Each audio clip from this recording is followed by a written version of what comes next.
So for me, Jamstack is all about simplicity. So the simplicity of static sites. So you can build everything at the build time and then host it somewhere and then, use from there, use from a CDN, right?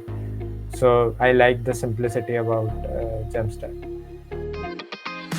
This is What the Jam, an interview series where we're finding out what's next for Jamstack. Find out more at thefutureofjamstack.org. I'm joined by Murtuzaali here today. Excited to have him here to talk about all things Jamstack. Welcome. Yep, thanks for having me. Do you want to give a bit of an introduction and how you got into the Jamstack?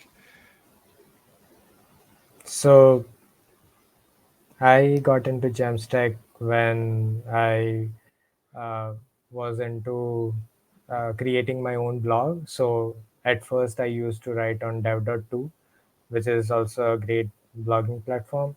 But then I thought, let's create my own blog. And then I started researching about the tools and technologies that I can use to achieve that. So I came across, static site generators like Hugo and Jekyll, right? So they were good, but I didn't like them that much. So then I came to know about 11T. So I used it like, it was very beginner friendly. So I thought to use it for building my blog. And that's how I got to know about Netlify and Vercel. So I host my blog currently on Vercel, but I have also used Netlify. So that's how I was, getting familiar with Jamstack. Yeah, that's great. And we're using so you're using Div 2 before that. How did you find that transition and what made you want to go from Div 2 to setting up a static site generator? So there is always a thing to have your own kind of blog, right? There's always a feeling that you want to create something of your own. So that's what motivated me to create my own blog. On dev.to I was writing, but it was only writing. Like I cannot do any sort of cool stuff, like you know styling the markdown snippets or code snippets, right? So yeah, that's why I created my own blog and moved from dev.to. Got it. Yeah. And what kind of year were you making that transition? Was it recently or was it a while ago? It was around 2 or 3 years back. Yeah. Yeah, And so when did you first hear about the term Jamstack? it was around that time. So I needed something to build quickly. So for example, on my blog, right, I would only write uh, content, right? There will be no interactivity, Yeah. right? So that's why I wanted something that you know builds something quickly, but also it's uh, you know it's a reliable, right? For example, you shouldn't use React for a blog because it's uh, it's kind of heavy. It uses a lot of JavaScript and ships it to the client. So I didn't want to do that specifically with my blog. So yeah, that's how I got familiar with Jamstack. Mm. And what does the term Building mean stat. to, yeah, what does Yeah. Jamstack mean to you? So for me, Jamstack is all about simplicity. So the simplicity of static sites. So you can build everything at the build time and then host it somewhere and then use from there, use from a CDN, right? So I like the simplicity about Jamstack. Yeah, and um have you used any other sort of approaches? Like have you um yeah, what sort of other applications have you built? So uh, at my work, I use React, Mm, mainly React, uh, and some Docker and PostgreSQL stuff with it. So React is good, right? But for certain use cases, for example, if you want to build Google Meet, then probably you should use React because it involves a lot of interactivity, right?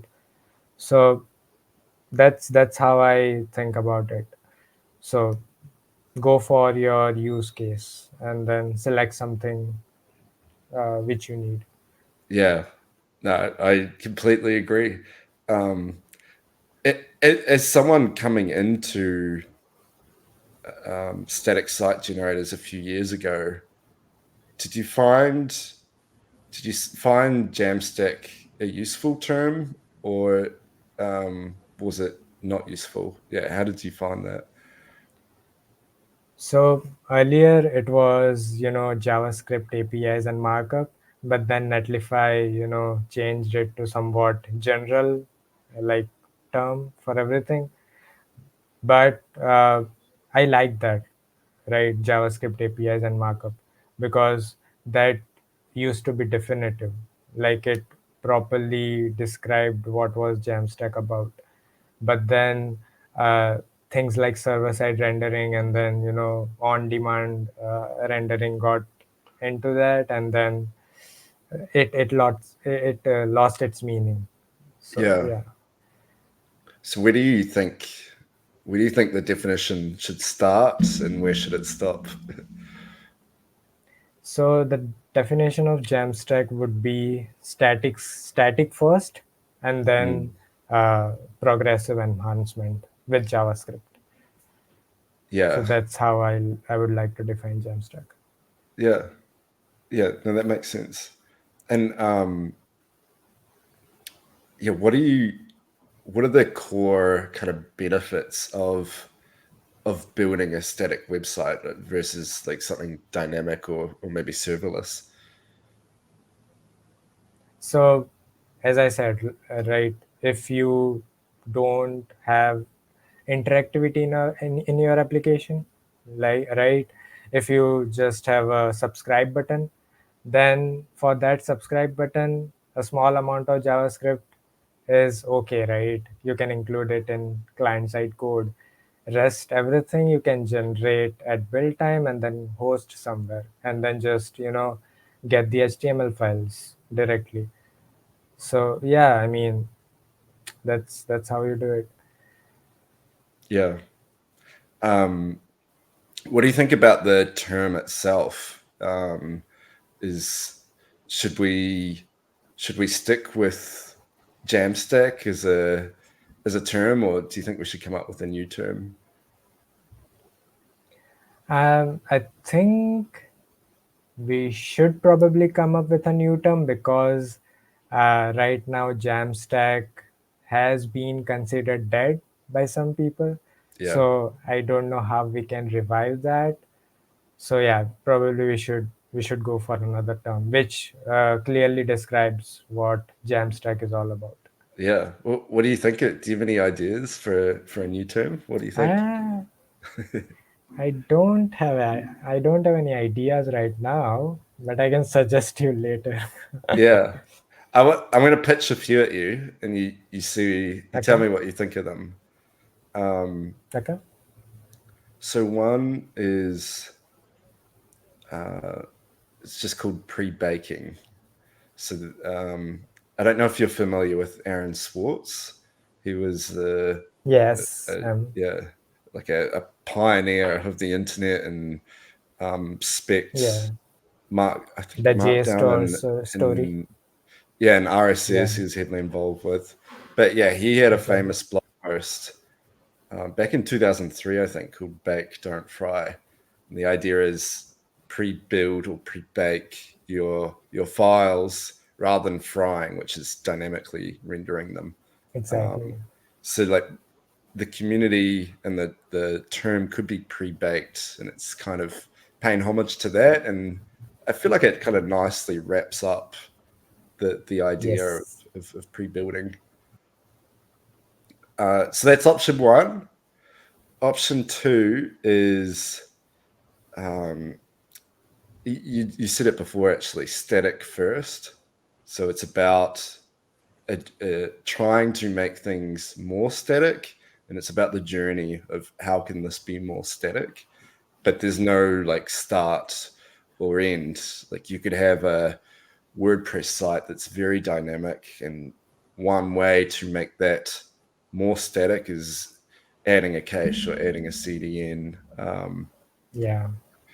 So that's option two, and option three is a name like Jamstack that doesn't have any meaning in itself, but we give it meaning, and it's just yeah, it's just kind of a cool, catchy name like Jamstack was. Yeah, what do you think between those three options? I already like the first one, the pre-baked version of it. So yeah, I really like that analogy. It's about pre-building everything and then serving it, right? So yeah, Yeah, that's awesome. yeah, nice. How did you get into web development? So I got into web development around 3 years ago. So when I was in my college, right, undergrad, so I was doing bachelor of computer applications. So in that course, I was introduced to web technologies like HTML, CSS, and JavaScript, right? So that was my first uh, introduction to the web Nice. And officially. what did they? Yeah, like I did computer science at university, and there was a little bit of web development. It Mhm. was basic HTML and CSS, tiny bit of JavaScript, and then we did PHP, and that was basically the full extent of it. What did you learn about the web in your course? So, in my first semester, I learned about Python, and Nice. then I gradually moved on to using JavaScript and then, you know, React and stuff. So, yeah. Yeah. And do they get you to build some sort of app in React, or yeah, what do you do? No, so at that time, like those were really basic assignments, right? For example, build a counter or something like that.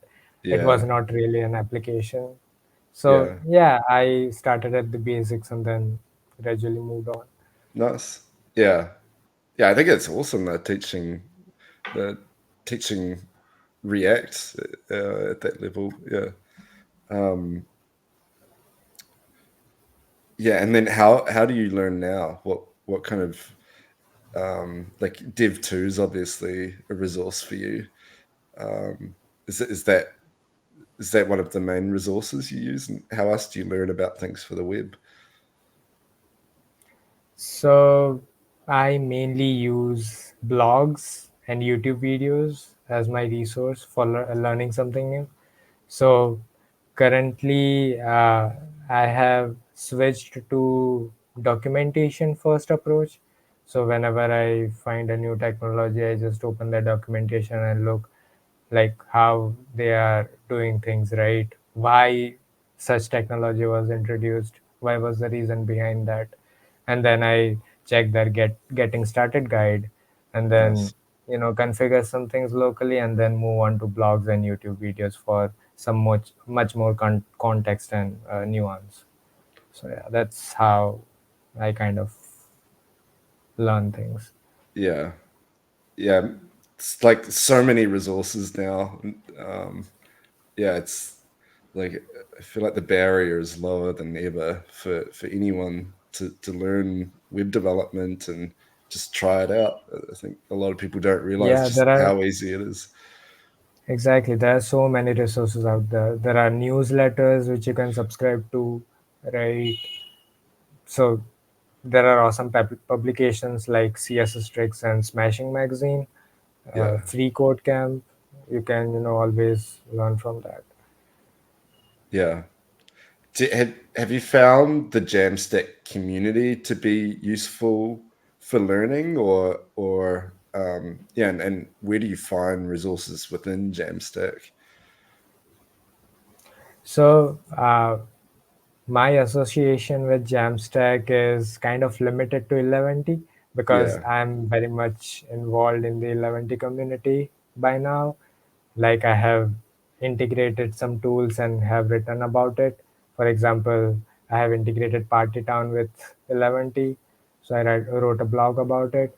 So that's how I was, kind of introduced to the 11T community. I joined their Discord channel, right? So that's how I'm associated with Jamstack community. I don't know much about Hugo or Jekyll yeah, or Astro, although I use Astro in my personal portfolio. But yeah, I'm not very much familiar with them as much as mm, I am with 11T. yeah, yeah. In the earlier days of Jamstack, Jamstack was coined 2016. Um, so there was a community around the term itself, and then it would have sub communities for each static site generator. Um, but eventually, each specific community kind of moved with the tool. So Hugo has its own community, Jekyll has its own community, 11T next. Um, yeah, they Astro, they're all got their own communities now. So, I mean, one nice thing about Jamstack is it's like an umbrella that combines all of them together.